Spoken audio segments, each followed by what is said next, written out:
Welcome to the Intercut podcast, the weekly show going over the TV, movies, and entertainment that people can't cut away from. I am your co-host, Zachary Shevich, and joining me, some guy with an undercut just called him a soy boy. It's Arturo Zurita. You know, Zach, I know you got to see In the Heights, but I don't know if you got to see Hamilton live. That's the one playbill I can't have you be pulling out. No, I think you did beat me on that one. I did not see that one live. I didn't see it with the main people either, so it's okay. But no, nonetheless, excited to be here. Have another week of movies, TV shows, but also for the first time. I mean, we may have done it in the past, but I'm not exactly sure. At least not to this degree. Some giveaways. Yeah, they've been talking about everyone on Twitter is pretty much posting all of their FYC for your consideration movies, the big movies of the year, all the stuff that people are going to be voting on. Zach and I don't have the privilege to give away gold, so we don't get these plastic little DVDs that are being sent out. Interestingly enough, it turned out Zach was letting me know that the movie that is not supposed to be digital, it's not supposed to be streaming, it's not even supposed to be on Blu-ray, DVD, 4K. Turns out it is. They're sending out what was it, Memoria? The latest from Appichong with a Skull, the movie that's supposedly only screening in limited theaters for 1 week at a time, is now in the DVD collection of every random person with 500 Twitter followers who happens to be part of a critics group. So hey, hopefully you're friends with somebody. We're jealous. That's who we are. We're jealous. We're super jealous. This is I don't know anything about salt all that right now. What you're hearing. All I know is we got a good DVD collection of our own. Yeah, we got the real Intercut indie collection to cherish, thanks to the people over at Film Movement. Shout out to those people. Not only were we able to get his first 3 films that you see right here, but they were nice enough to send it to us, shipping and handling, all completely covered. Didn't have to pay for the movies, none of that stuff. But they were nice enough to also give one to the Intercuties. So Zach, I know we were going to prep something as well. Yeah, we are lucky enough to be able to give out a collection of the early films of Lee Isaac Chung, of course, the famed director of Minari. So if you would like a copy of those 3 films on DVD, you have to be located within the United States. Unfortunately, we can only ship domestically for us. So if you're in the United States, please leave us a comment down below telling us what your favorite movie of 2021 has been so far and why. We'll choose somebody from the comments and reply to you and get you those DVDs from Lee Isaac Chung. So once again, check out, give the people another look at that awesome collection there. I'll give you the full screen for this. Who needs too. Memoria? Boom. Huh? Who needs Dune, bro? Look at this right here, man. Come on, look at that right there. Full. What is a DVD? 720. Yeah, look at that right there. Oh, beautiful. Bonus commentary tracks, man. Oh, 185. Oh my goodness. Dune doesn't even come in 178. Look at that right here. We're spoiling y'all. Spoiling it. Film Movement is spoiling y'all. No, but for real. As Zach said, leave a comment down below. Domestically, if you're international, fly in, stay at a Motel 6, ship it to you right there. And you'll be able to enjoy the new ones from Lee Isaac Chung. I have not opened mine yet, but I do love that all of them come with these commentary tracks and just a couple of extra features that come with them. So it's pretty dope. Minari was one of my favorites. I think actually was my favorite of last year. Yeah, same. Right out of Sundance. So it's really cool to be able to go back and see a lot of his back catalog. Absolutely. So leave us a comment down below, once again, with your favorite movie of 2021 and why. We'll pick out a domestic winner later, but we're going to get into the show in just a second. Thanks to those of you who managed to hop onto our last minute live. If you want to know about when we are going live, make sure you're following us, whether it is on Facebook, Twitter, or Instagram, at IntercutPod, or by hopping onto the Intercut Pod Discord, which you can always catch a link to in the links down in the description. So shout out to Connor, shout out to Devesh, shout out to Ryan, who's finally able to catch one of these live. Thanks so much for hanging out. Shout out to LaShawn. So thanks to all of you who are hanging out with us live as we're going to talk about the latest in entertainment. In a little bit, we will get into King Richard, Arcane, Tick, Tick, Boom. But first, make sure you're subscribed not just to the Intercut Podcast on audio form, but also on video form, youtube.com/intercutpod. And the audio podcast is available on most podcatchers. Again, I like Overcast. Also, as I mentioned earlier, social media, Facebook, Twitter, Instagram. Great places to keep up to date with the latest from me, from Art. Follow us at Intercut Pod. That's Intercut Pod. And that's short for podcast. We're also on Patreon, where you can support the show for as little as $1 per month. Thanks to our current patrons for sticking it out with us and supporting the show. I got to open my sticky note to make sure I don't leave anybody out, because that'd be pretty bad to leave out one of our lovely Academy level patrons. You can't do that when you're up there at the acceptance speech. Exactly, right. That's why you have to prepare that little piece of paper, make sure that nobody gets left out or you get in trouble with somebody significant later on. So shouts to Cademan, shouts to D.A. Zapata, shouts to you, and shouts to Tushar, and of course the producer level patron Awkward, who are all supporting the show. Reminder that you can support the show for as little as $1 a month to get access to our monthly Google Hangouts. I think next week we're going to be doing one of those Google Hangouts after the live stream. So come hang with me, come hang with Art for as little as $1 a month. Again, that's Patreon and Intercut Pod. And you can leave us a 5-star review on Apple Podcasts. Whenever I get a new 5-star review of Intercut Pod, it makes me happier than Tom eating non-prison food on Succession. Like, he's really trying to relish all the good relish and other condiments while they're available to him. Whatever the wine that he doesn't particularly like, but as long as it's not toilet water, yeah, it does the trick. Exactly. I mean, he's developing a palate for it, right? You gotta become accustomed to it. They don't put as much salt in food in prison, as Tom has let us all know with the latest Successions. Okay, Art, let's get into this. Let's do the thing that we start every week here with what we are watching. Tell me a little bit about what you've been watching, bud. Dude, I have not been able to go to theaters at all recently, so I'm saving so many movies, from Belfast to Power of the Dog to just Gucci. I haven't even been able to see, but I think you're going to have some words on. So I've been at home watching what a lot of people have been recommending, and there's this little show on Netflix that is based off of a game I've never played. That is Arcane. I believe it is a League of Legends show that is supposed to take some of the characters that I believe you're allowed to play with or something like that, and Netflix has spawned it off into this animated series that was just a huge hit. I know it was doing numbers, coming in the top 10, but on top of that, right now, if you scroll up right on the IMDb, you'll notice that this thing is sitting at a whopping 9-point-something. 9.4. Dude, I think that went up from last night, and like even IMDb had to come out and do a whole statement of like, this is the first time that they have seen a Netflix show put stats like this, and it's not even that it leveled off, it just continues to have people pouring in. Could be because of the fan base, could be because of, I don't know, people just at home really liking the show. Maybe they'll stand up to it. I have been able to catch an act and a third, because I believe it is 9 episodes split into 3 episode acts, and we are following it's kind of what this world that's split between the top level and the bottom level. You're following this group that's just trying to make it by, and so far I don't think it's that bad. I think it's pretty enjoyable. I think the characters are pretty interesting, seeing how they change and develop from Act 1 to Act 2. I don't mind the animation that much. I think some people have compared it to like a very, very, very good cutscene.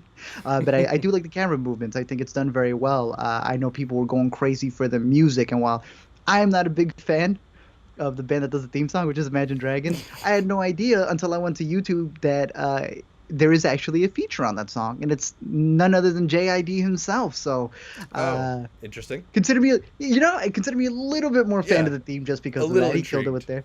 I wish they kept him as the actual intro, but nonetheless, I think it's a pretty solid show so far. I don't think you need to know anything about the game going in. I don't know anything about the game. I think it's pretty easy to catch up on it. I'm sure that there's a load of Easter eggs and a bunch of other things that can be interpreted or kind of pinpointed out if you've played or stuck around with League. But so far, I've been enjoying the show. I think it's a decent watch. So Yeah, I give mean, it a thumbs up, but I think you hated it. I think you despised it. I don't want to go as far as saying I hated it, because this is, like, definitely You're not a RuneScape fan. not the kind of show that I typically find myself into. So I don't want to, like, pretend that this is some anomaly for me. I'm shows like these are kind of a hard sell for me. I think, like, you have to be really engaged with the larger world of the film, and Hmm. or excuse me, the series, and, like, have an investment in the lore, or at least be a little bit more willing than I typically find myself in, finding out about the lore and the world of this whole show, because without caring that much about the bigger world that they're inhabiting, you're left with what I felt were pretty bland characters and bland writing. Just a selection of quotes that I wrote down from, I think, like, the first two episodes. I only caught the first two episodes. "Oh Mm, man, not again. I just got this shirt. Thought last time was the last time we were going to do this. Could that's fill a powerful. damn library with all the things you don't know. That's a Hear good one right that? there. They don't want any trouble. You're all I have left. I can't lose you." Like, stuff like that, that It's just true. really could be, like, copy and pasted from just about any one of these, like, fantasy type shows. Um, so for me, that was an obstacle. But, like, I'm clearly the minority. If you're watching on the live stream, you see I have the Netflix top 10 here, and it is the number one Netflix TV show right now.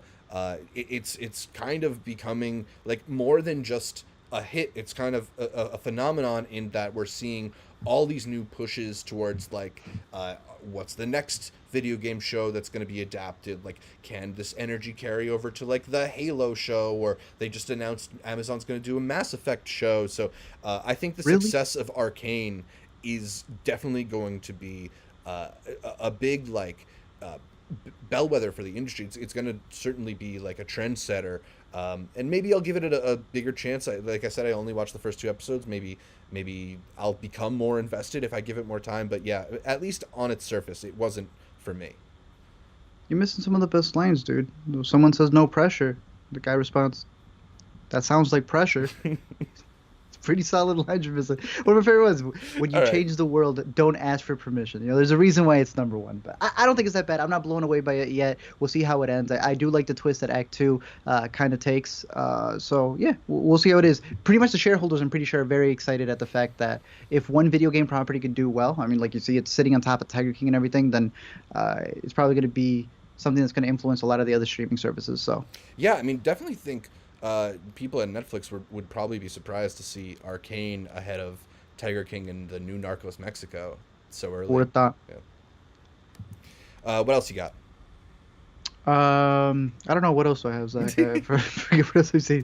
Oh, actually, there's something off Netflix, and I'm very curious where it's even sitting in the top 10 movies, considering that Red Notice has taken really everything by storm. I almost feel just slightly right here as you pull up what the movies would be, is that Red Notice was pretty much a whole rollout. That movie cost them $200 million to the point that they had police on set, like they had security guards. Netflix had people making sure that they weren't going over budget for a movie that's just completely green screen because they shot during the pandemic. But I almost felt it's in their invested interest because you're literally on a site right now that was a part of the rollout with the movie. They're now trying to push not just the list being on the site, but literally you going to, what is it, top10netflix.com? Yeah, This this whole top10.netflix.com. yeah, their own box mojo. And what's weird is that, we've been covering movies for a long time, so we know the difference that when a box office weekend comes out, you got Warner Bros. Fighting Disney, they'll counter market depending on what movie's coming out. Someone will set a date, so they're like, oh, we got to move it, a couple of weeks later. We don't want to be in competition. What's the competition when your list is just made up of your own movies? Hmm. And it's when it's made up of your own movies, do you not set the narrative there? I don't see how Red Notice is the biggest one out of all of them, but nonetheless, it has taken Netflix by storm. It was very helpful in pushing their new top 10, and I think it's very beneficial for them. I don't think The Rock was ever going to be in a movie that is not considered a top 10 movie. And because he's on Netflix, he can make it top 10 for as many weeks as he wants. My pick, though, would be the Lin-Manuel Miranda directed debut, actually, Tick Tick Boom. I ended up really, really, really liking this movie. I know Encanto's out in theaters, and I was able to have some words about that last week, and I would highly recommend that one. But this one, I mean, just stay home at this point. I think the music just hits a little bit more. The story also is just fantastic, and I was blown away by Andrew Garfield's performance. Yeah. I don't know if you and I have been discussing what our picks are so far for the top performances of the year. I I've not was talked looking about it through much. the list, and I realized, damn, are there still a buttload of movies that are coming out, but this man is definitely my top 5 of the year so far. Uh, you caught this one, so Mhm. I know we can exchange some stuff between here, but it is the story of playwright, right? Yeah, Larson. Jonathan Larson, who famously was the guy who wrote the musical Rent, which was, obviously a huge phenomenon, changed the face of Broadway since, and one of the things that's tragic about his story is that he died prematurely, died at a young age. He actually died the same night that the first preview, or maybe the night before, the What? first preview of Exactly. Rent. So yeah, he kind of like right before his success, he before his life would have probably changed forever. He wasn't able to really see the fruition of all that. This musical is not really about that. It's more about his life before all that, and the just the striving part, the hunger. It's about him on the cusp of his 30th birthday, writing a musical and kind of hoping to sell it. And I think it does this really interesting thing where he's writing a musical about his own life, and then you kind of see his own life, and you see them performing it, and there's sort of like a couple layers to how the story is being told, but it's never really done in a very confusing way. It's just kind of it's kind of slick. It's honestly Yeah. done a lot more with a lot more elegance than I expected. It is broad and musical theatery. I think a lot of the songs uh, have like a lyrical style that is not going to necessarily jive with uh, the average moviegoer, but I, like you, was really won over by this one. There's some songs that really hit for me, and most of all, I thought Garfield was pretty remarkable in this performance. I've seen some people criticize both the movie and him for maybe being a little bit too loud, a little bit too big, a little bit too broad. I see all that, and sometimes I do push back against that kind of big acting. I think it maybe matched the spirit of the movie. This it being a very theatrical movie about a person who is of the theater. I think it kind of worked with what this movie was selling. What do you think? No, same thing. I agree. I know the man had said that he didn't know really how to sing. He had never put that out there. He didn't even play the piano. He just knew that when Lynn was going to come calling, he was going to say yes no matter what. He would take the 3 months or whatever it took to learn all of that. And I think he did a killer job with that. And I also really was impressed with Lynn's direction because I know the whole production got shut down like 2 weeks into filming because of COVID. So then to know that he shot a majority of this movie first time around with all of those complications in mind, I thought that was, I don't know, I thought he did an incredible job. I really liked the way he was able to interweave the story in between, seeing, the creative process of what he was going through, and then, also the practicing that they were doing in order to get the play out. And yeah, to answer the Vesh's question, I would at least like to see a nomination for him. I don't know if he would carry the win because there's still a couple of other performances that I need to catch, but overall, I really enjoyed the movie. I'm looking forward to watching it again, and I really wanted to catch this one in theaters. I was watching it at home. I was, I was hoping that Regal and AMC weren't, as stingy as they've been with all these Netflix releases, because I think that this one would have benefited from a nice little stereo surround sound with all the musical numbers that they had in it. Just gotta watch it at home and turn on that Sonos, get your own surround sound going. Bro, it wasn't the same, man. Look, especially because there's another movie that was playing at home as well that I wanted to catch in theaters, but because HBO's been rolling them out, or Warner Bros. Has been rolling them out in a different manner, King Richard, I caught at home, but not really, because this thing was streaming in 480p for me. It was given out. I never deal with this, bro. So I cannot say I've fully seen King Richard, because one, Oh, damn. I saw a fraction of the quality of it. But I believe you did get the chance to see it. From Yeah. what I saw, it looked good. Look, I gotta say I'm pretty in on this movie. I had high hopes for this one. I think I actually told you like maybe last year, like our boy Ronaldo Marcus Green, he's got one on the horizon, and He's the like best, bro. when you see a project like this on IMDb, sometimes you kind of know they're going for the Oscar for this one, right? Like Will Smith doesn't normally take roles in these kind of character driven dramas, so for him to kind of step out of his action blockbuster lane, he's really gonna be showing what he can do. And I know it hasn't been everybody's favorite performance, but I think he is pretty remarkable in this movie as Richard Williams. Obviously, King Richard is the story of Richard Williams, the father of both Serena and Venus Williams, and tells his and their story of how they were able to become these legendary tennis players, how he was able to raise them in order to develop on that path.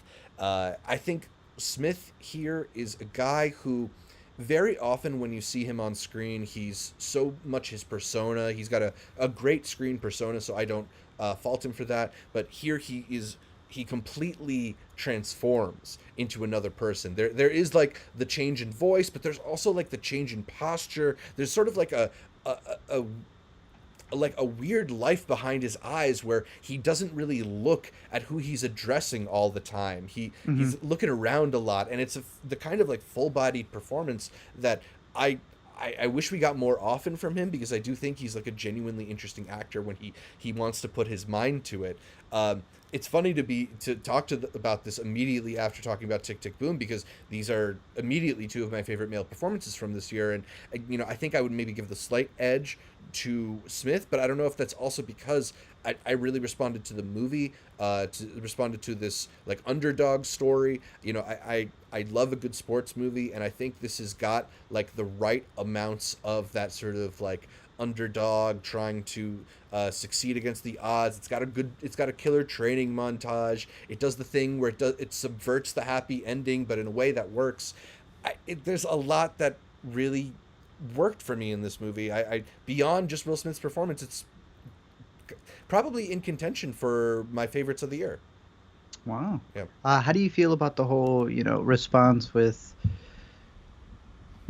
just the father figure in general and how people have taken that? Do you feel that the script itself tries to sympathize him a little more than probably would have been reality? I've seen two major criticisms of like the story that's being told and how they're telling it, and one being that the film kind of overlooks some of the negative aspects of Richard Williams, and I think that's kind of not necessarily true. It's, if you watch the second half of that movie, a lot of it is about his faults as a father and ways in which he doesn't always do the best thing for his daughters. The movie presents him as a really challenging figure who has kind of domineers his way and sometimes does things against the will of the people he loves, and in ways that hurts the people he loves. So I think you're kind of I think to read this movie as like some kind of aggrandizing of him, or some kind of like knighting of Richard Williams as the saint, is to misread the movie, as is the whole critique about, well, if it's a story about the the Williams sisters' tennis success, it shouldn't be about their father, it should be about him. And first of all, you mean just read the whole family then at that point? Yeah. Right. Like, I think there's totally a place to tell the story of how parents can facilitate the growth of their child, particularly in a place such as sports, where it's so important that you get that early childhood development. Like, if you watch this story, if you read about what they had to overcome just to break through the door, I don't think you would question that what he's done is worthy of its own cinematic depiction. Beyond that, the Williams sisters have talked about how they're producers on this movie. They've talked about how this is a good way to tackle their story, that they are behind this film. So I don't know how you could argue that it's unfair to them when they're co-signing the project. Yeah. Hey, some people know more about the sisters. Right. Some people know more about the story than they do about themselves, I guess. Than the ones who were there. Yeah. I hope you catch up with this one. I thought it was pretty good. Hopefully it'll stream in HD soon. Yeah, and it's beyond Will Smith. I think it's got a bunch of killer performances on it. Steven says he's going to be checking it out on HBO Max soon. I hope so. But yeah, what else have we got? What have you been watching recently? Um, What else am I missing? did we get to Kevin Hart? Oh yes, there is a new. I guess it's literally been on streaming the entire time, including with Kevin Hart's new Netflix series called True Story, which we had a little bit of a theory in terms of is he trying to pull a Disney Frozen thing with Frozen coming out, and now when you Google it, that's what you're gonna get. Is he doing the exact same thing that when you Google Kevin Hart and what's the true story, that's what you're gonna get? It is a series that's not necessarily a comedy, but it's more so of a drama, even a thriller of sorts, and where he is playing a variation of himself. The character doesn't necessarily have a name. He goes by the Kid. He's this comedian who's selling out these big arenas. He's also in movies. I'd say the one big difference that he has is that he's actually in a superhero movie. So he's like as big as Kevin Hart, if not bigger than Kevin Hart. A Kevin Hart-like figure. Exactly. Goes home to Philadelphia, just like Kevin, deals with probably a lot of the stuff that Kevin's dealt with. And I'm not sure how much the trailer gives away, but things happen to him, not just as a celebrity, but as a person who has to come through a crossroads of whether he's going to keep a pretty big secret that ends up divulging into a bigger secret that just keeps continuing snowballing into something super massive.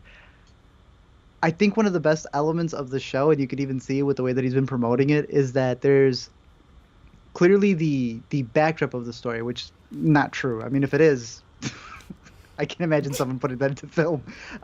Whatever it represents for the stuff that he's been caught, you know, debacles that he's been in, drama. You know, Kevin Hart has been in the news for many things, and this is him kind of like venting it out up on screen, being able to show different characters who may either have stalked him, or, you know, you go back home and now that you're famous, people kind of like, you know, they want something from you, and it's kind of him being able to vent all that up on screen.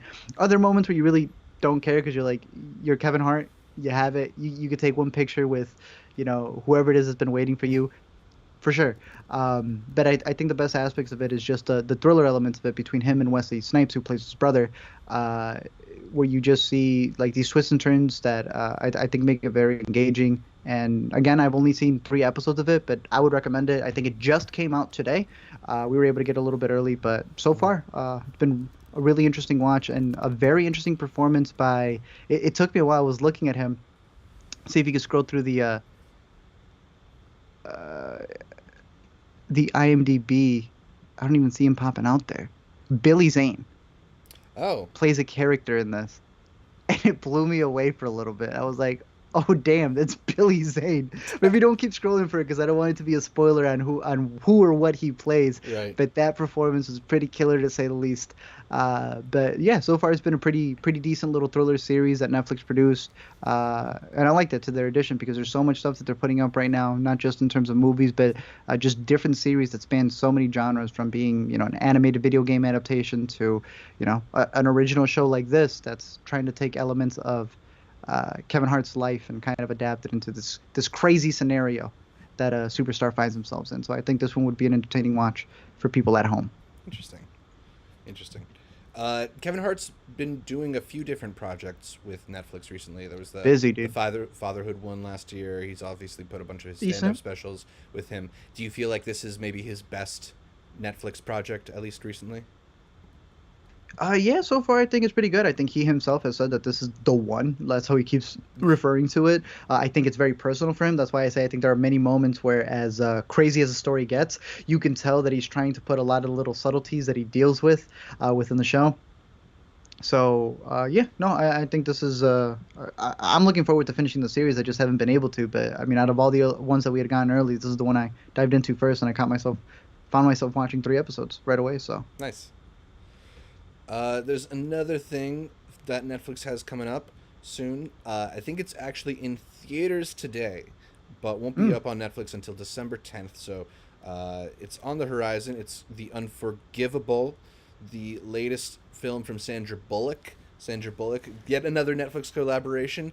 Don't expect this one to be quite as big as Bird Box, but I think the hope here was to kind of give her a real entry into the Best Actress race. It's kind of like a unglamorous role. You can see it's kind of like not a whole lot of makeup. She's sort of playing like a very lower working class kind of figure. It's a story of a woman who's released from prison and finds that society isn't kind to her, given her fugitive past. She has a sister who she hasn't seen since before she was behind bars, who she wants to reunite with, but she has to go through the whole legal system, which doesn't really have a lot of protections for her. And, I think it's trying to be a kind of low stakes drama that says a lot about like the way we treat people and the way we overlook people, but ultimately comes off pretty contrived and pretty melodramatic. I feel like it's mostly let down by its script, because the script just sort of feels a little bit easy in some of its interactions. The people are too forthcoming with what they really want to say, rather than hemming and hawing the way that would feel somewhat more realistic. But it's got a really great cast, so I feel like at times you kind of don't notice how chunky that script is. You have Sandra Bullock, you have John Bernthal, who just does not sleep. That man is in everything. Was also in King Richard and excellent.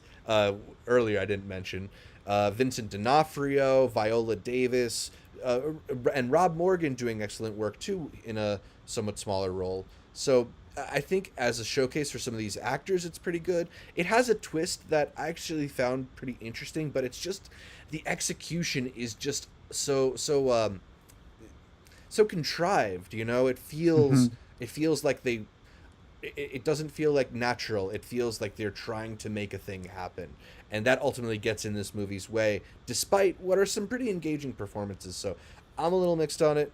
I don't know if I want to go as low as 2 stars like a lot of the people here in my Letterboxd friends. I might go 2.5, but I'm being a little kind because I like some of those performances. Have you seen Bruised?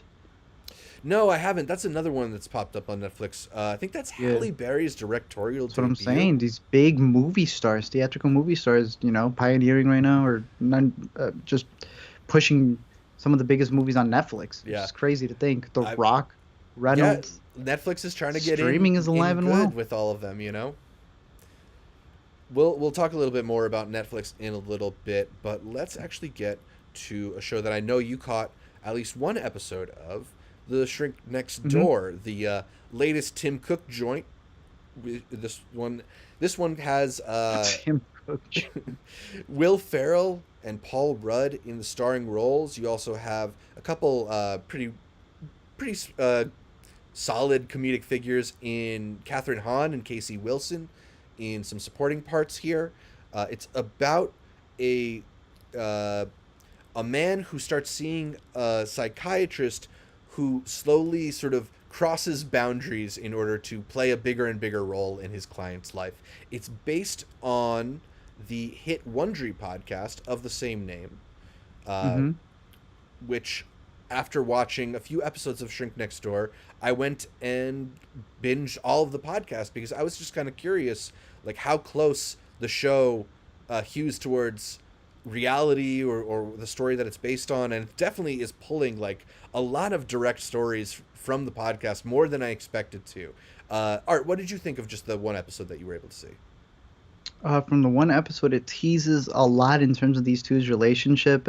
So far, I really dug the performances, because you're just like, you're kind of giving into some of the characters. You're falling for their wit, their charm, even like the charisma, the confidence that they're giving some of the other ones. But you could tell that there's, from what I got, and I'm sure see just looking at the poster for the podcast, that it's definitely going to be a more manipulative tale as the episodes progress. But I would recommend that. I thought it was pretty good. I know we have the entire series to binge, and I know that you were able to finish. Does it wrap up well for you? I didn't watch the last 2 so far. So I'm 6 into what I think is an 8-episode series. It's obviously I think the number one thing is that it's not nearly as funny as you might expect, given that it's a show starring Will Ferrell and Paul Rudd. Both of them are kind of, I wouldn't say it's doing full-on dramatic performances, but they're not doing they're not doing their comedic thing. This isn't Slapstick, yeah. Paul Rudd in Anchorman. This isn't Will Ferrell in Anchorman. This is a much more realistic show. That said, there are moments, right? Like there's a moment in like the second or third episode where they're watching people hold candles near a drape that hasn't been fireproofed and just sort of like freaking out from a distance. And that's the reason why you want comedic figures in these roles, so they can sell the awkward hilarity of a moment like that. I think there's some smart and observant writing. A lot of the dialogue really does kind of feel like it is sort of, it gets at interesting ideas that are interesting ideas that involve therapy and are kind of make sense in terms of where the show is going. I think the main thing for me is that I don't always feel like it believably sells how quickly Ferrell's character falls under Paul Rudd's character's spell, which is again why I wanted to seek out the podcast.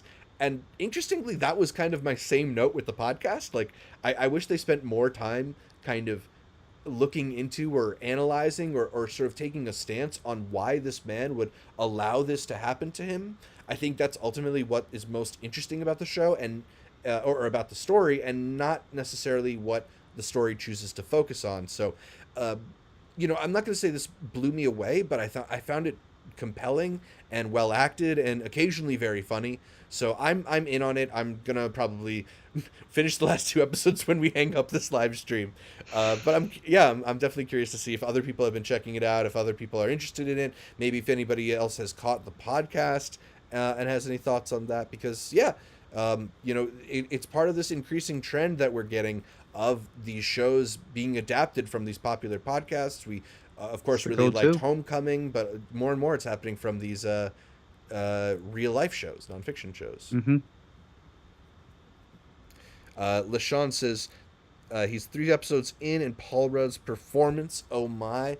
Yeah, I mean, it's very funny. Also interesting, Will Ferrell, not Jewish, but playing it, it's doing all right. I don't know if I'm going to give him the full blessing, but it's all right. But Paul Rudd, he's got a little bit of Jew blood in him, so I think he's leaning more on some relative knowledge, if that makes sense. Bring some L'chaim to the role. Is that all we've been watching? I feel like that's what we've been watching. Hawkeye, I say, would be the other series that just debuted today. And speaking of debut, that is the new Disney app, to give you a little backstory on how it goes on the advanced screener side of it for us. Really big, obviously, blessing, a privilege. We love to get that access, and we appreciate it. And it's very nice of studios to give it to us. That's sad.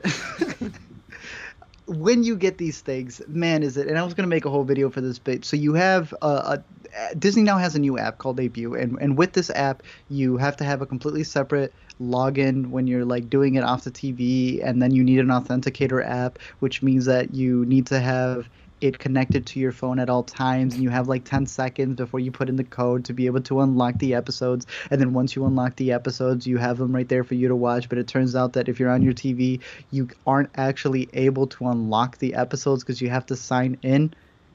You have to sign like this docu thing saying that you're not going to spill the beans, even though you just accepted the terms and conditions. So now you have to log in to the Debut app on your phone or your computer, do the entire authenticator thing again. And once you're in there, you have to go get the docu sign. It makes you put your initials, your signature, your printed name. It says there cannot be any living, breathing organism. I had to kick out my dog from making sure that when Hawkeye was streaming on my television set, that nobody was there. It literally demands that anyone in your household cannot be vigilant to this. You must stream it in peace.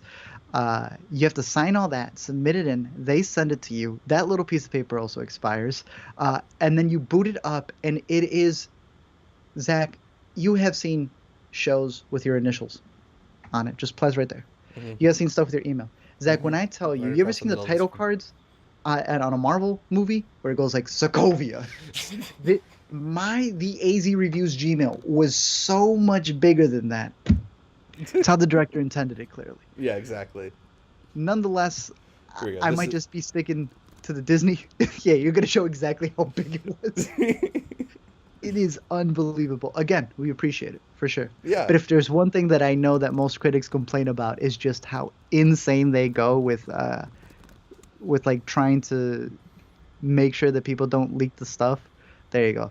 Yeah. There you go. A little bigger, Zach. There you go. Yeah. I'm talking. This is basically how we watch a lot of our stuff.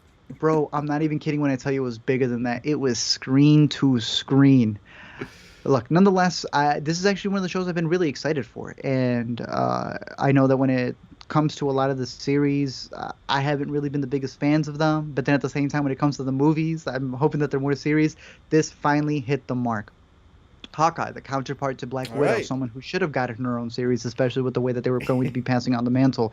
This, I believe, is doing it right. You're not just covering Hawkeye and all of the aftermath that he's going through, not just from Endgame, but literally throughout all of the battles that he's gone through. He is one of the most human Avengers. That's what he gets made fun of the most, and that's why he also ends up suffering the most. I like them showing you the aftermath of what he's dealing with physically, but also within his family, while it also being a series where he's passing on the mantle, passing on the bow and arrow, if you will, to this new character. And so far, I've liked the banter. I'd say the action is a little iffy at some points, again, from what I could see behind my email, but this is one where I'm really hoping that they bring in a lot of the Netflix shows. I know people are huge fans of the Marvel Netflix shows that were canceled. I know that Vincent D'Onofrio was teasing the fact that, hey, this show looks pretty good. Maybe check it out. He was quote tweeting it. I'm really hoping that he appears. I'm seeing some way that he can, considering that it's taking place in New York, have a really big moment within the second half of the series. I know that Helena is also supposed to appear, I believe, right? That was her name, from Florence Pugh and Black Widow. Yeah. So this is going to be one that I think isn't just going to elevate whatever the next phase is as well, but I truly see this as like the perfect avenue for a lot of these superheroes where you're getting to know them first through this TV show, and then eventually, be it with New Avengers or whatever they're going to do, that they make their way to the big screen. But again, I thought the first two episodes have been pretty good. I'm a big fan when the MCU does this like semi-flashback episodes where you kind of get to see it from like the human's perspective on like how the battle of 2012 was going on. But they also have a lot of funny Easter eggs in terms of the Rogers play that's being hosted. I think that was one of the things that a lot of people noted when the trailer dropped. It's pretty funny. Cool. It knows how to make fun of itself, and that's also one of the big speeches that the two have between the old head Hawkeye and now who's going to be the new Kate Bishop, in people not wanting to have this cynical, dark, dreary thing. They want to be happy, and I think that that's exactly not just what the show is giving you, but what Disney as a whole is looking to pivot with all of their Marvel shows. With a lot of these Disney Marvel TV shows, we've sort of been kind of like, should this have been a movie? Like, did this really need to be 6 hours, 8 hours, 10 hours? Mm-hmm. Are you feeling that yet with Hawkeye, or are you kind of in on the TV-ness of it? This is, like I said, out of what have we had? We've had Loki. Loved the finale to Loki. I thought the series was okay. I know people loved WandaVision. I felt that should have been a movie. Literally, you don't change the story. Change the perspective for sure, but don't change the story. That should have been a movie. And then Falcon and the Winter Soldier just felt weird in terms of two dudes who should have had a film, but it was like they needed a buffer. And it's almost, condescending to what the story arc was supposed to be and the themes behind the show.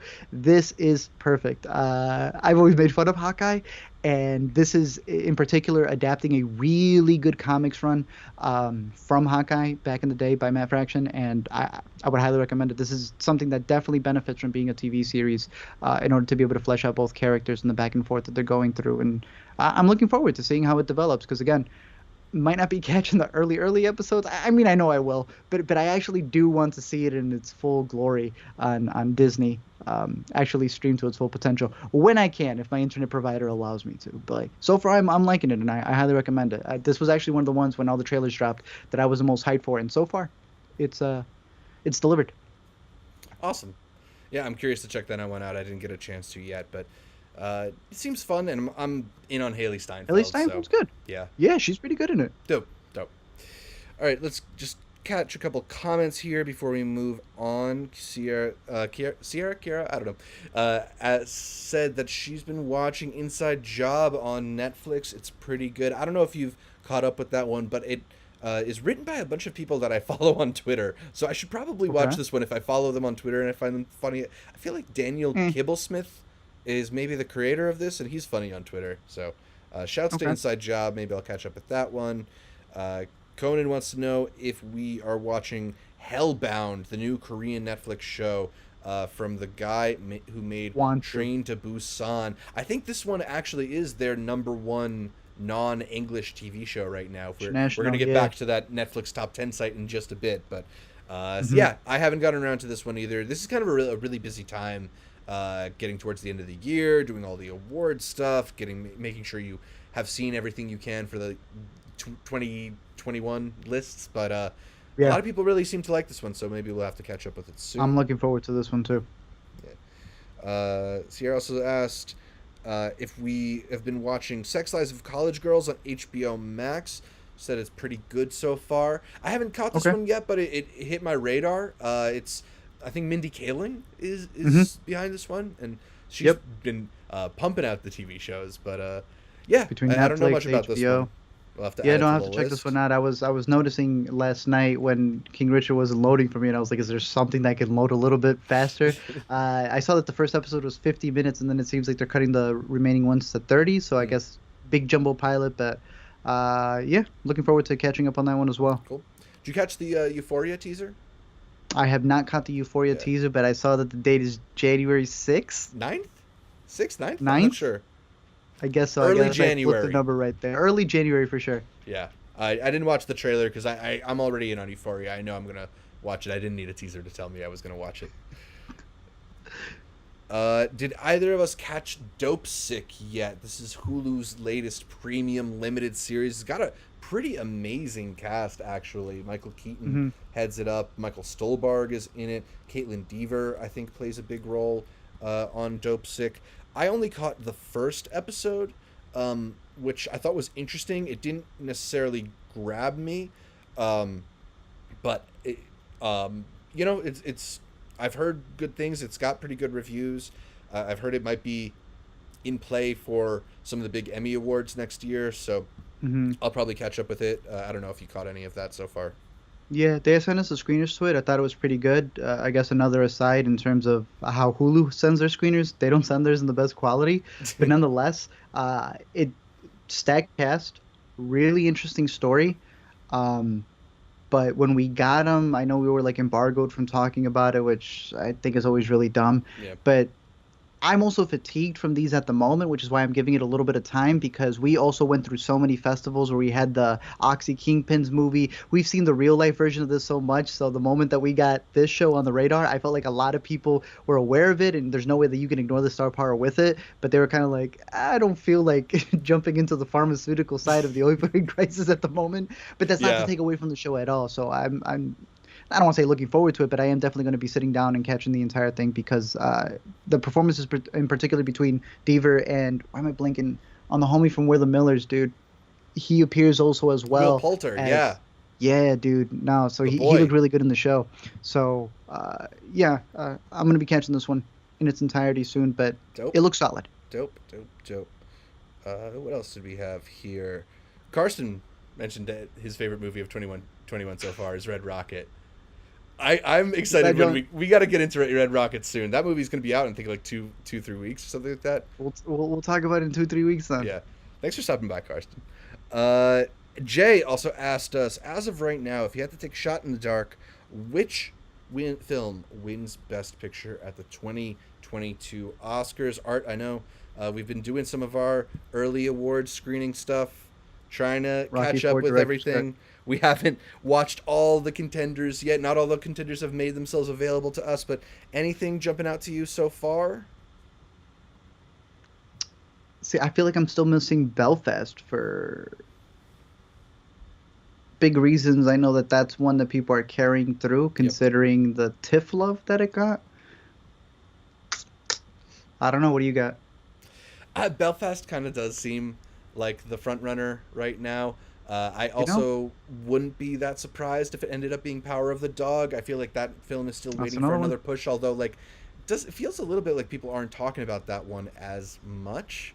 I don't Okay, but know. we talking Oscars. It never really matters what people are talking about, you know? Yeah, yeah. It doesn't feel like there has really been that one film to sort of put itself to the top. Like even by this point last year, people were already saying like it's probably Nomadland, maybe some other stuff, but probably going Hmm. to be Nomadland. So curious what You know is what I want it to ultimately be? going to end up on top. I want it to be Dune. I see right here the chances is still in the top five on Golden. I want it to be Dune, Dune Best Picture, Donda Best Album at the Grammys. You know, just these all around, dude. I want it to be a transformative year. I'm into that. I'm into that. LaShawn also asked or mentioned that they can't wait for Don't Look Up. That film is jam packed with A-listers. I just got Hmm. invited to the Don't Look Up screening. I'm super pumped for that. I think I got that Nice, dude. next week. Netflix though, first time I've been invited to a screening where they're asking for a negative COVID test within 48 hours. So cool, I guess. I like Wait, to be not just safe.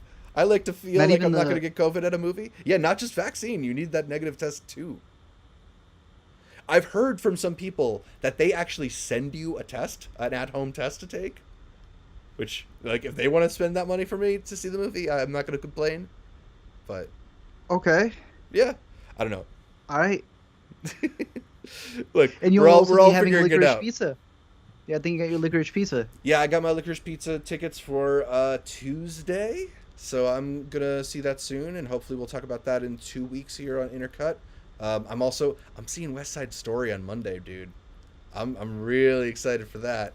I Maybe think that'll be I'm the best picture socially winner. embargoed for a day or two, but keep up with us because I'll react to that latest Spielberg joint. He Um, can't tell you anything, but he'll tell me, and then I'll tell y'all. So look out for whatever I do. exactly, yeah. Um, all right, Uh, man. Let's get into a couple quick yay or nay topics where we talk about some new developments in the entertainment world. Let's start it out with an article that ran in the New York Times earlier in November by John Coblin titled "The TV Hit That Wasn't." Let me see if I can get this one up here. Yeah. Boom. Boom. There we go. Live stream. The TV hit that wasn't. And it interesting. It talks about Impeachment, American Crime Story, the latest FX miniseries produced by Ryan Murphy, a high-profile series full of A-list stars, and yet it hasn't really managed to enter the zeitgeist. Especially not to the extent that The People versus O.J. Simpson, a previous iteration of American Crime Story, did. The Times article postulates that the reason we're not buzzing about impeachment is the existing deal between FX and Netflix that keeps the show from being available on streaming for another 10 months. It's not even available next day on Hulu. It's one of those ones that you need a cable subscription to get the VOD in order to be able to watch it next day. Um, okay. Now, what's sort of interesting about that is that in 2016, that was the same case for The People versus O.J. Simpson, yet that was still a big show. But in 2016, since 2016, millions upon millions of people have cut the cord.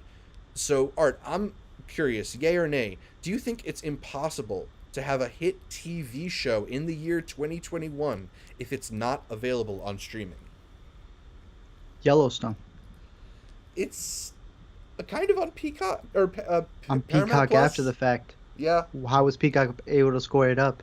Why did they want to score it up and take it away from Paramount? Hmm. Because they dropped the ball in terms of having the biggest thing. Yellowstone is a huge anomaly in the world of entertainment right now. It's the demographic that it's appealing to as well. But yeah, no, I would say that enough people have switched over.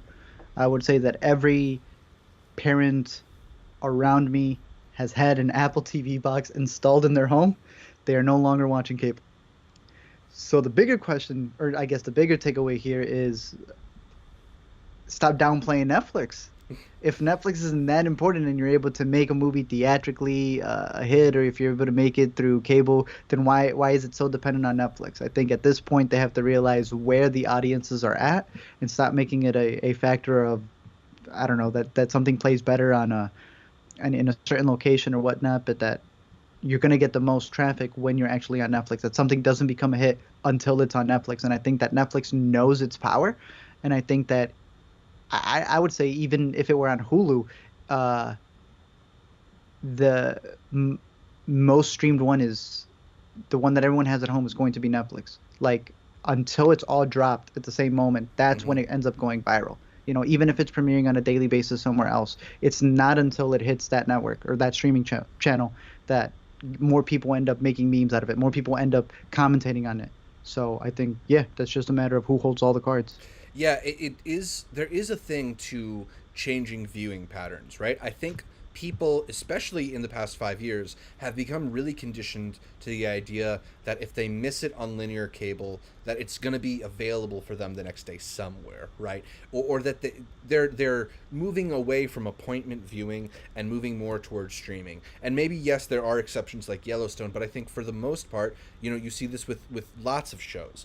This article mentions a pretty interesting statistic that at the time, um, here it is. At the time, Netflix had 80 million subscribers, and FX was available in 92 million households. This is in 2016. Hmm. By today, Netflix is now available in 213 million homes, whereas FX is only available in 76 million homes. So that's a huge amount of Sheesh. viewers that are moving away from It's a cable shift. and moving towards streaming. Beyond that, I wrote down another thing here that the number one show in 2016 was The Walking Dead, and in 2016, The Walking Dead uh, had 11.3 million viewers on average.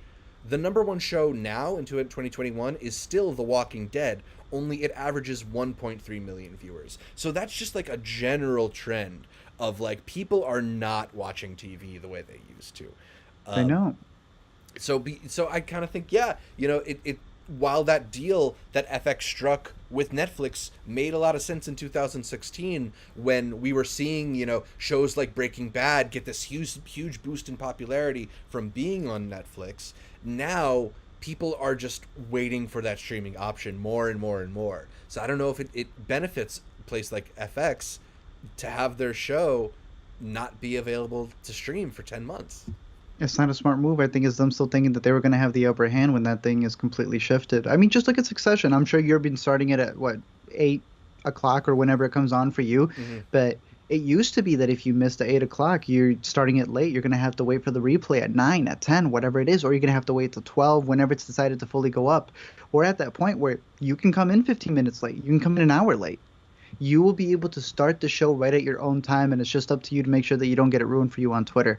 Everybody has the ability to watch things at their own time, and I think trying to force it back to the old ways isn't going to be the most beneficial. I think unless it's sports, that's where you have your live content going. And even in terms of movie, it's going to be this difficult shift of what is going to be able to play theatrically, because Spencer is on VOD already. Yeah, that was fast. That was fast. Hmm. We were just talking about A24 as well beforehand, before we went live, about, it's almost seems like they're on the horizon to be bought out by Apple. As Yep. much as last year they were pushing and pushing and pushing that Saint Mod had to be a theatrical release, even with Green Knight. They ended up flipping Green Knight immediately to Hmm. VOD. They ended up flipping Lamb immediately to VOD. And damn, no one even saw Saint Mod. They fumbled the bag Hmm. on that one Zola didn't have the epically. impact that I think anybody hoped it would. Speaking of Zola, that ended up going straight to Showtime. I'm on my Showtime right now. Tell me why I'm staring at Steven Yeun. That would be where the Humans is as well. Maybe my favorite, if not my top five of the year so far. And yeah, that's one of A24's deals with Showtime for whatever reason. All right, well, let's wrap this up, bro. No one told me The Humans was streaming on Showtime. Right now, yeah. More Let's on that go. later. More on that later. Let's get into the next topic. Netflix, which has long kept its viewing statistics close to the vest, is taking a baby step towards transparency. On their website, they're now set to reveal watch time statistics for their top tens. Netflix is using its current preferred measuring stick, which is hours viewed. So we're still not sure about things like how many people are watching Netflix's properties or how many people are finishing their shows and films, but we have a little better of an idea of just how successful these Netflix shows are. So, Art, yay or nay? This is a significant step. in viewership data. Knowing how much data they have, I don't think it's significant, but it is a step. Yeah. That's it. What I think is interesting about it is I think as these companies are now trying to prove themselves as places that can attract a lot of eyes to movie stars and big directors who want to know that their things are being seen, they're slowly but surely kind of being forced to put themselves in a position to reveal some of this stuff. And now Netflix is, what I think is interesting about Netflix's latest update is rather than just being an update about whenever something of theirs goes viral, like, wow, Squid Game, biggest show ever, please look at our amazing numbers, don't you believe them? This is like consistently showing you numbers week to week, making it so that you can compare, you can see the drop-offs, statistics that I feel like would be a little bit harder to manipulate. And in fact, like, I think I learned that, like, if you present statistics in a shareholder meeting, you're liable to go to prison if you're lying on them. So I don't know if Ted Sarandos is going to go to prison for bumping the numbers on Love Hard. But, you know, I do think it's interesting that they've now set up a place where you can see maybe not a significant amount of data, but a decent amount of data. I would be really interested to see if they start showing more than just their top 10. Like, it's very easy to brag about what your most successful stuff is, but let's say Red Notice doesn't get viewed by a lot of a whole 129 million hours, whatever that is, which I think the 5 million days. Is Netflix going to admit that they spent $200 million on something and basically nobody watched it? That's the part that I'm going to be curious about. They won't. That's always been their biggest thing, is that they've never had to say whether something's a flop, because it's never a flop. They get to keep it. And personally, too, not to defend them, there is a complete difference when it comes to streaming. We don't have to look at them in terms of box office numbers. There is no opening weekend. It remains there. There is no drop off per se in terms of, like, there's only so many more weeks that it's going to be in theaters. There is this split that they're going to have to do with the brick and mortar places. I don't believe in that. My question is, when is it going to influence HBO to get numbers? When is it going to influence Hulu to get numbers? And at that point, then it is definitely going to be a business deal. Because like box office, the one thing that filmmakers need to know is, how are they going to get a boost for their next movie? How are they going to know how successful their movie is? The same way that viewers, like, as we know, if something's number one, it's going to influence people to want to watch it because they believe that that's the thing that's out there. If you go back to the list, you could even see the duo who worked on, I was about to say Red Notice, also did Central Intelligence. Mm-hmm. Well, look at that. Yeah, and Central Intelligence. Six Underground, another film from Ryan Reynolds, making that top 10. Is it people scoping it out, or is it the algorithm that Netflix is able to set up to be like, yes, if we push one, the other ones will follow? Or is it people who fell asleep during Red Notice and left autoplay and it autoplays something else? Exactly. Those are the things that I'm interested to see, because at that point, then you're not really getting concrete numbers. It is completely different when it comes to streaming, as opposed to you leaving your house to go buy a ticket to a movie. Absolutely. And kind of on that note, I did find it very interesting. I don't know if you saw that HBO Max decided to brag about some numbers as well. With the debut of King Richard over the weekend, they reported that King Richard had a view completion rate of 100%. That means that every single person that started finished it. I was going to say, that is impossible. Like, there's a lot of people. You just had buffering issues. Like, that's going to happen to some people. But why would you even boast about that? That makes no sense. Yeah, it's strange. I do wish they would put numbers like that out more, because I think view completion is kind of like a huge thing.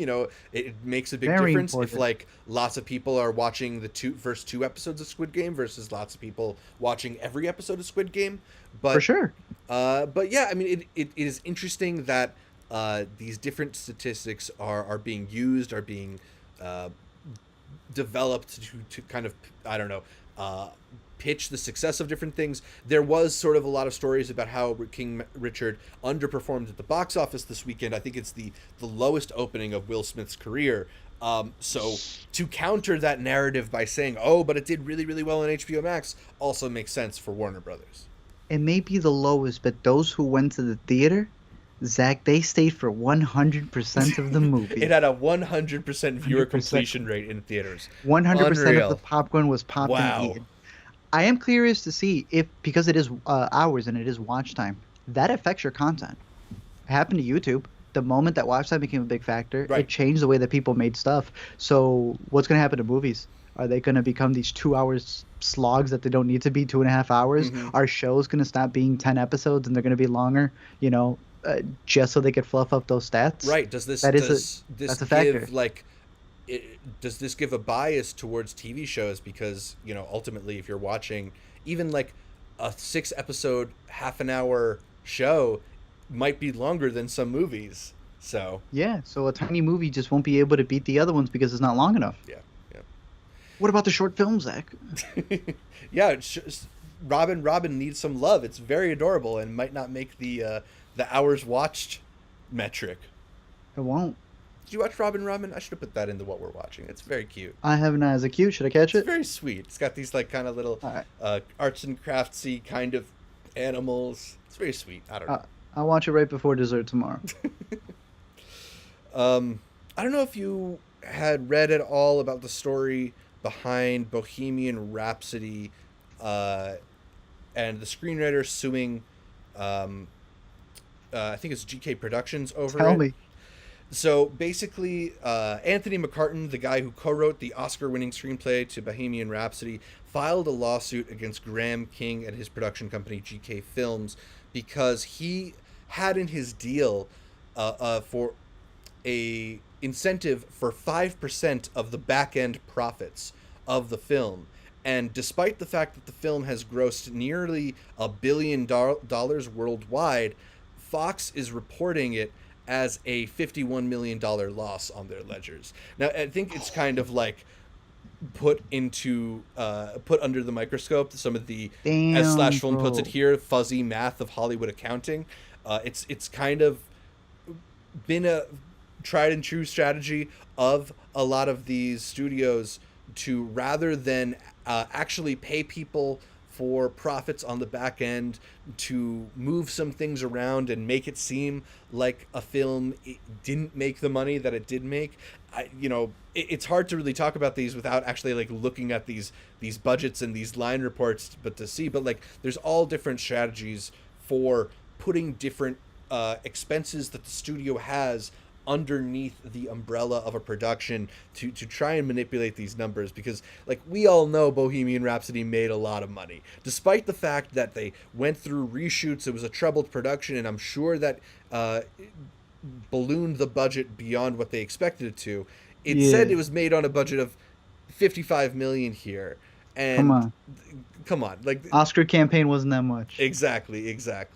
So it's an interesting story, not one that I feel like that much of an expert in that I can like shine a light on, but I found it interesting to read about. Maybe worth your time to look into it too. All right. I mean, yeah, that's how they do it. And that's, dude, what, $911 million. I had no idea it had even made that much in the box Right. office. That does not include streaming deals. That does not include DVD. And I don't even know what else he would have been getting in the back end in terms of sales of other sorts for the movie. Yeah. Sheesh. Shouts to Vesh. I think he brought that up during our last live stream, so I wanted to make sure to get it in here. But yeah, I think that's about it for what we're doing in Yay or Nay. I don't know if you want to hit quick topic of the week and get in a little bit of a talk on the latest episode of Succession, Season 3, Episode 6.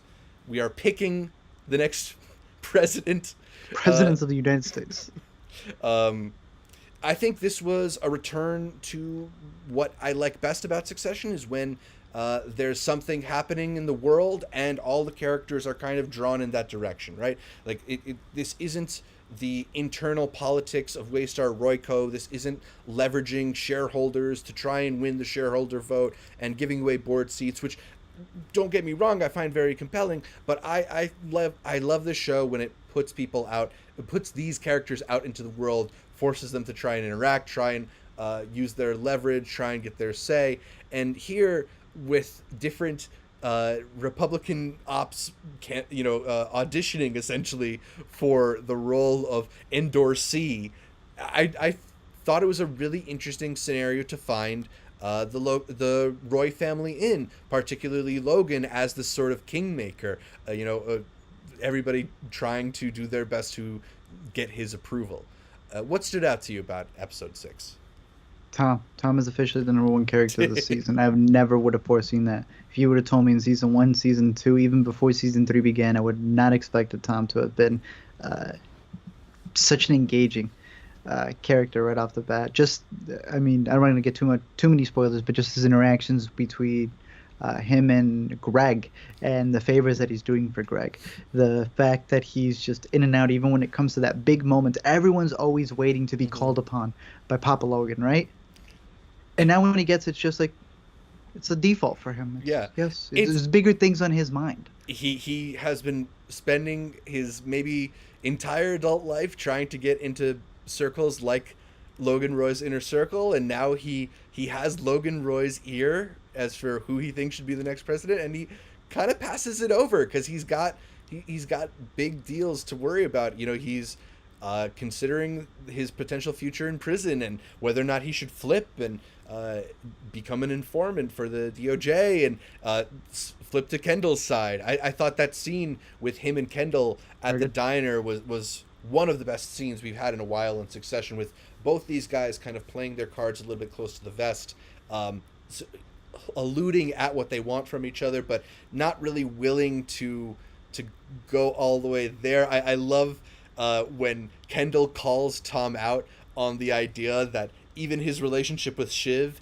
is getting himself into the room, and Tom pushes back on that. Like, no, I love your sister. I mean, it's one of the things the show does really well in how everything is kind of power politics to a certain extent. Mm-hmm. I do feel, for one, Tom, favorite character, Greg continues to fall down surprisingly in my book because of everything that he does. Suing Greenpeace? Do you see what he did on Twitter too? He actually doubled down on whatever that Greenpeace was, saying that he was still going to do it. Kendall continues to be a utter buffoon, bro. And this isn't new. It's just surprising to me how he can continue to be more buffoonish in every single episode. Yeah. So in this episode, he ended up having some interviews with the DOJ, and he had Sanaa Lathan's character, Lisa Salter, by his side, kind of trying to coach him into saying the right things, trying to put him in the best position. And you can see, I think the episode starts with them doing like a practice interview. You can see already he's like coming in with just this arrogance, this idea that he's the smartest guy in the room, the most clever person who can talk his way out of anything, and he knows he's in the right, he's on the right side of history, so why doesn't everybody get on his side? I thought that moment when they're walking down the hallway and he's just sort of like intentionally trying to be overheard was such just like one of those great cringe moments where like you can tell he feels like he's doing something, but what he's actually doing is digging his own grave. And don't pull a Kendall. And you see that on Sanaa Lathan's face. How disrespected she feels too in that moment. It's going to be curious to see what ends up happening with this investigation because, as we mentioned in the beginning of the season, it felt like there was a lot of momentum going Kendall's way. And once again, he's found himself with none of the momentum. There's that amazing line that Tom says outside the diner where it's like, I've been around for a while and I've seen you get fucked a lot. And I've never seen Logan get fucked. Oh, it's so good. Do you feel... And it's not that the writing is still just as good as always, but I feel like many times they are fully aware what bits will become memes. I don't think I fully felt that in the first or second episode, or the first and second seasons. In this one, I feel it more like they are aware what bit is going to be the reaction gift. What is a thing that doesn't necessarily have to do with the characters, but they're going to get traction making fun of Hamilton, that they're going to be able to get, memes going because of a certain bit. I feel it a little bit more this season. I'm not saying that that's even a bad thing, but to me, it comes off a little bit more apparent. I don't know if I feel like it. To me, it personally feels like they're going for the memes, but it definitely feels like. You said good memeage, bro. This season literally had a character saying that's good memeage. Very good memeage use. I think they've developed a formula with Succession where they have these little moments that serve as these transitions, and they know that's where they can stick their best stuff. Where they can stick their hilarious lines. Like that Hamilton line really has nothing to do with the episode at large, but it fits within the context of like giving you the atmosphere, and then it becomes this just little moment, and then like you say, you can take that in the Succession out of context Twitter account posts it relentlessly. Yes. It's like Knives Out, getting the job done. I think it would bother me more if the writing wasn't so sharp, you know?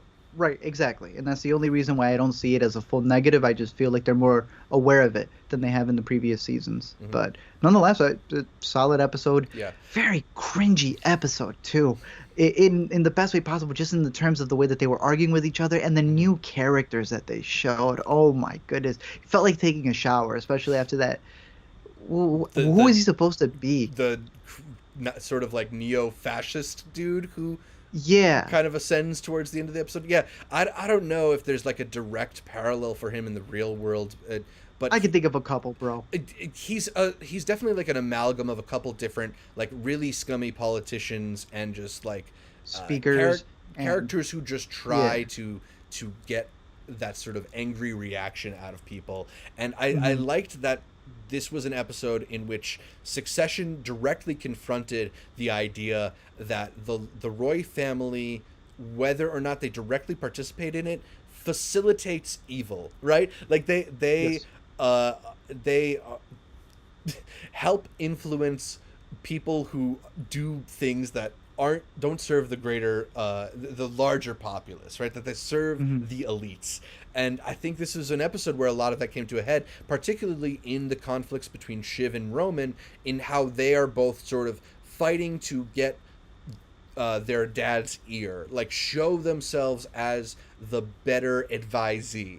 And Shiv, coming from the world of politics, being a former political advisor, you'd think she'd have the upper hand, but Roman just sort of has a way about him that is a little bit more like his father, in that he cares less about what other people think, and that ultimately, I think, endears his argument to Logan in the end. Yeah, it's a different party. It's a completely different field. It's a completely different set of arguments. Yeah. So once again, Shiv falling on her face. It's been a tough season for Shiv. It's very tough, bro. Interesting though. We talked a little bit about this last week. So some new characters popping up. I don't know if I mentioned Julia, Kendall's assistant. I love her and her reactions. But Carrie. I feel bad for her. Yeah. Oh, yeah. I mean, Julie. We talked about who seems most normal during our podcast with Carson. Julia is definitely one of the most normal people on the show. Yeah, that eye roll after the rabbit getting thing. Yelled at. But speaking of the characters who've been introduced, Carrie, Logan's new right-hand Patty woman Jenkins? Assistant. Yeah, the Patty Jenkins looking. She's. It's interesting the role they're kind of carving out for her. Is she like sort of a mistress of sorts? I thought it was very interesting in that one moment with the vice president that she speaks and it kind of feels in place. Like Logan is somebody who doesn't always like when his kids will speak up, but he has no issue with Carrie talking to the vice president. It's almost like he planned it too. Yeah. So I'm very intrigued by the direction and all these characters. Not only that, did you catch the next week on Succession, the preview? No, I don't like to. Is Skarsgård finally appearing? Skarsgård looks like he'll be on next week, and it looks like it might be an epic episode. I mean, not to tell you too much, but I think we've been waiting for Kendall to hit his rock bottom, and I feel like we're about to get it. Okay, let's do it. So yeah, we'll keep watching Succession. We'll keep talking about Succession. You want to touch on Curb? What was this week's Curb? I already think I forgot. This week's Curb had to do with Julie Bowen coming in and Oh, playing a Arash, woman called Abigail? yeah, Arash Hamaseh. Gabby. Yeah, in where they're simultaneously also dealing with a death that has happened at the golf club, uh, When in where that person had also dated when everybody Gabby. stands up because the dude is having the heart attack, and Larry David just like But his looks food's over at getting his cold, food. Zach. What's he supposed to do? Let the food get cold? It's the hardest I've laughed in the last week for There's already sure. one death. It can't kill the meal either. It's great. This is also a good episode in that it's one of those ones where things really come together in the end. I think we've been getting less and less of that, Hmm. but that's really what you want from Curb. So, yeah, this was Those funny. are the best episodes. Yeah. Yeah, No, it was pretty good. And I did not even recognize it was Julie Bowen until later. But I yeah. mean, she had really good banter with Larry as well, which is always what you want to see. I never believe that Larry can get any of these women, That's the but he thing. writes it, and as long as they have a good back and forth, Yeah, like Lucy Liu showed up, I think, not so long the ago. pilot.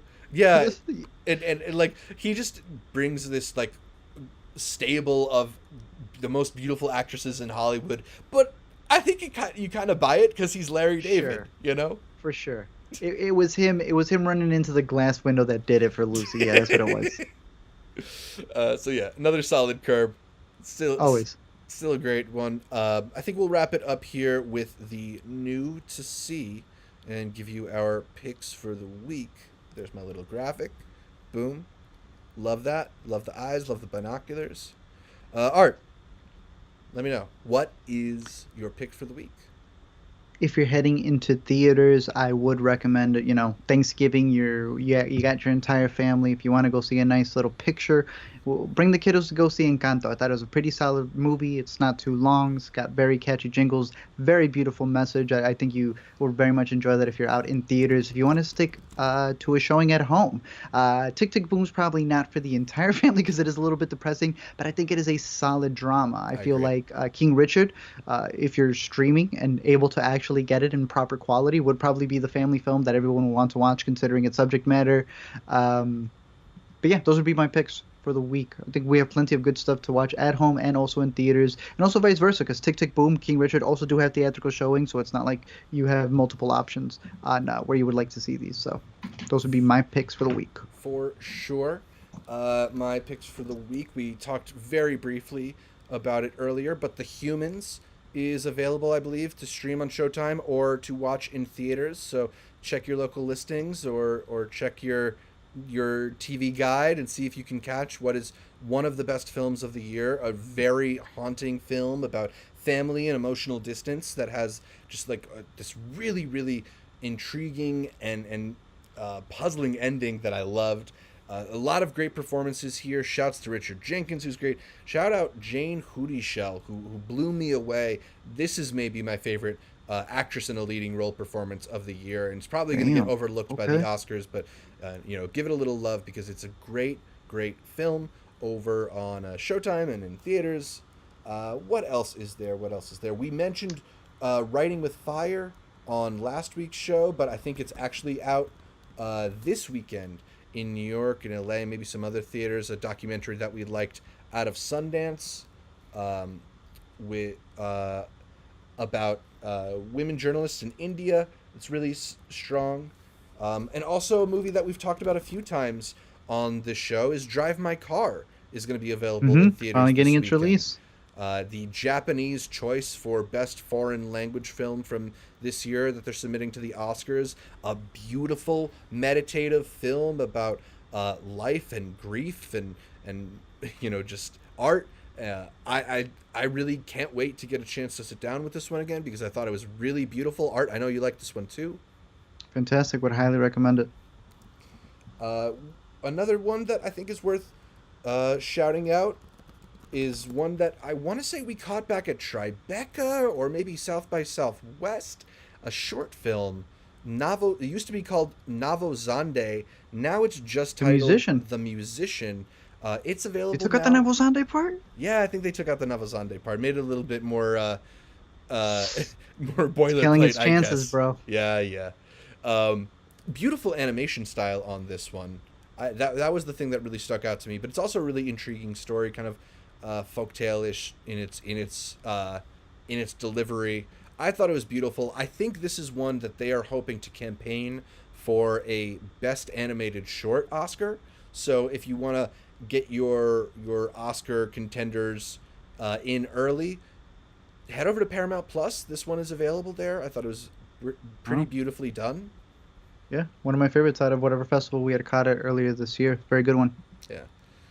Another one to add, since we were talking about HBO and in the realm, and I believe it was a question that was also asked a little bit earlier. In between talking about Curb, in between talking about Succession, there's also Insecure. I Yeah. believe it's probably caught up to where I had finished watching the screeners. I know they also gave us the rest of the screeners as well. I have not wrapped up Yeah. that last what would be chunk for the finale, but I am excited to see how it wraps up because she has been hyping up that it's going to be a divisive ending, Yeah. and I'm just excited to see how she wraps it up because this has been one of my favorite series out of HBO as well, Insecure.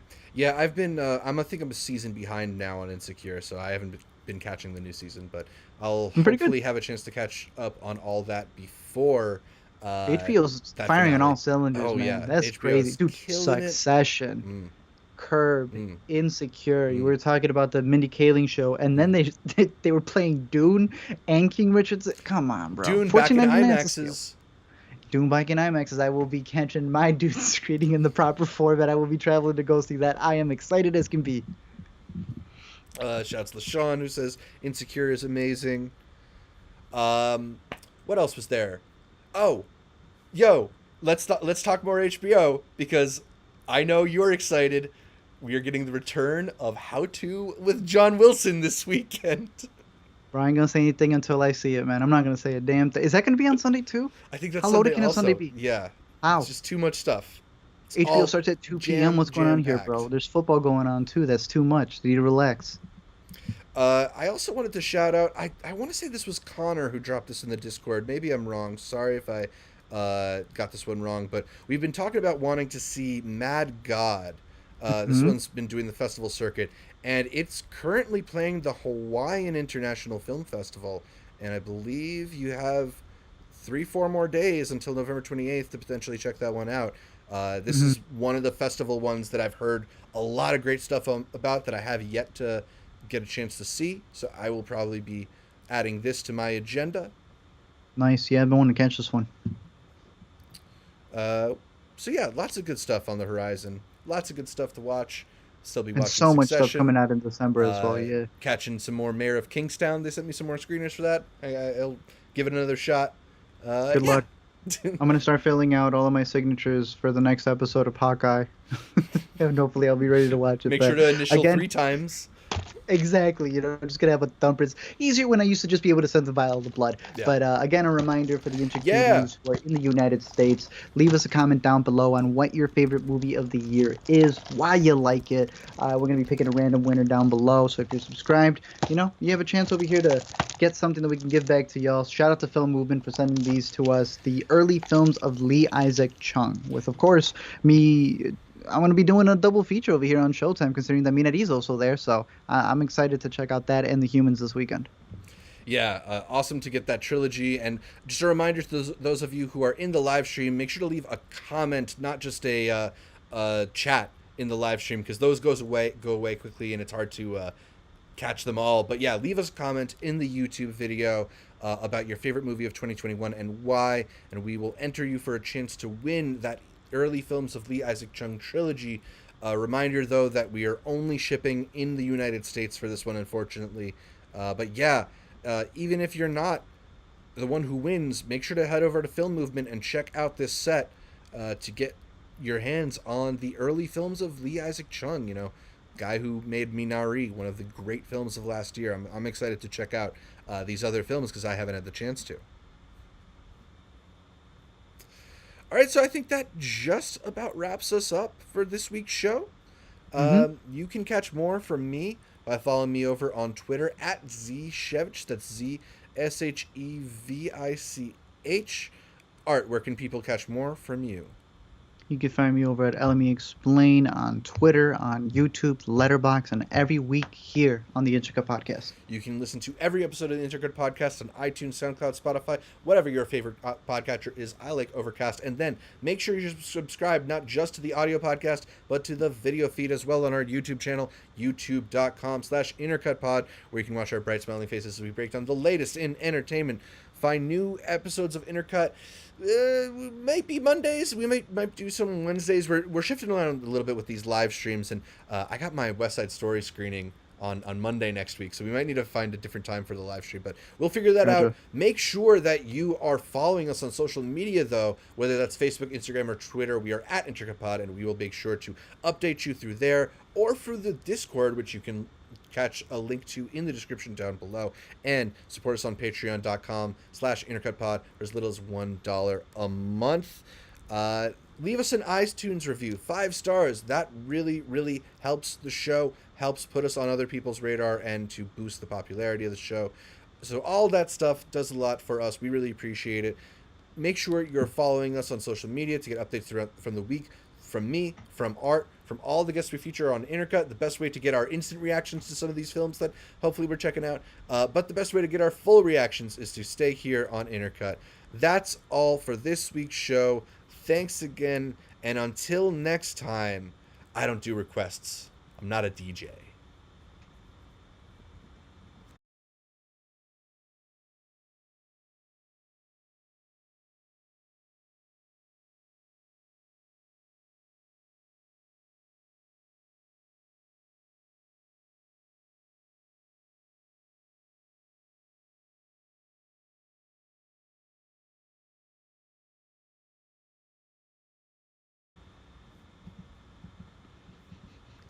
You saw that.